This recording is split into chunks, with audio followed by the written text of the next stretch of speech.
Assalamu alaikum wa rahmatullahi wa barakatuh. This is Najwa Hussaini with Azadi News.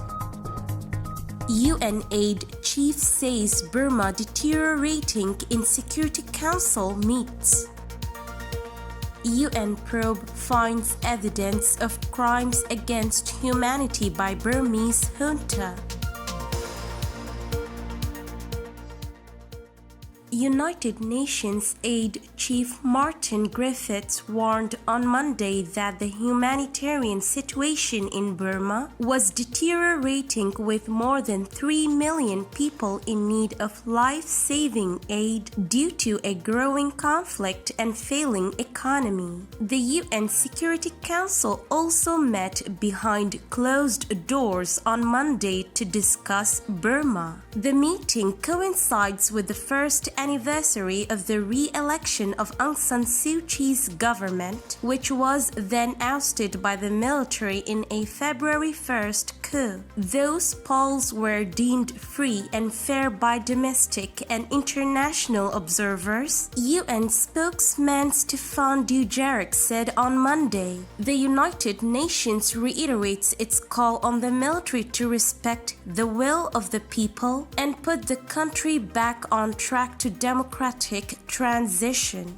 Britain requested the council meeting because we are particularly concerned about the build-up of military action in the northwest of the country, and we are concerned that this rather mirrors the activity we saw 4 years ago ahead of the atrocities that were committed in Arakan against the Rohingya, Britain's deputy UN ambassador James Kariuki told reporters. Burma is facing charges of genocide at the International Court of Justice over a 2017 military crackdown on the Rohingya that forced more than 730,000 people to flee into neighboring Bangladesh. Burma denies genocide and says its armed forces were legitimately targeting militants who attacked police posts. Griffiths also said in a statement that the situation in the northwest of the Burma had become extremely concerning as fighting escalated between the Burmese military and the Chinland Defense Force in Chin State and the Burmese military and the People's Defense Forces in Magway and Sagaing regions. More than 37,000 people, including women and children, have been newly displaced, and more than 160 homes have been burned, including churches and the offices of a humanitarian organization,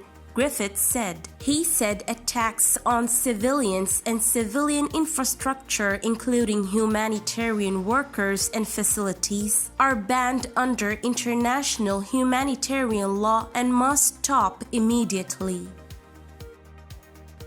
The head of the United Nations body that is collecting and documenting the most serious crimes in Burma said that preliminary evidence gathered since the February 1st military coup shows a widespread and systematic attack on civilians, amounting to crimes against humanity. Nicholas Koumjian, who heads the Independent Investigative Mechanism for Myanmar IIMM, told reporters on Friday in New York that they received over 200,000 communications of violence and have collected over 1.5 million pieces of evidence. They are being analyzed so that one day those most responsible for the serious international crimes in Myanmar will be brought to account. Patterns of violence in determining that the crimes against civilians appear to be widespread and systematic. Investigators saw patterns of violence in the first 6 weeks or so after the military takeover, the IIMM head said. There was a measured response by security forces to demonstrations. This was followed by an uptick in violence and much more violent methods used to suppress the demonstrators. This was happening in different places at the same time, indicating to us it would be logical to conclude this was from a central policy, Kumjian said. IIMM's mandate. The IIMM, or simply Myanmar Mechanism, which was established by the Human Rights Council in September 2018, is not a police force, a prosecuting body, or a court. In 2019, UN Secretary General Antonio Guterres appointed the American lawyer and international prosecutor of serious crimes to head the IIMM. Its mandate is to collect evidence and prepare files to facilitate criminal prosecution of genocide, crimes against humanity, and war crimes in national, regional, or international tribunals.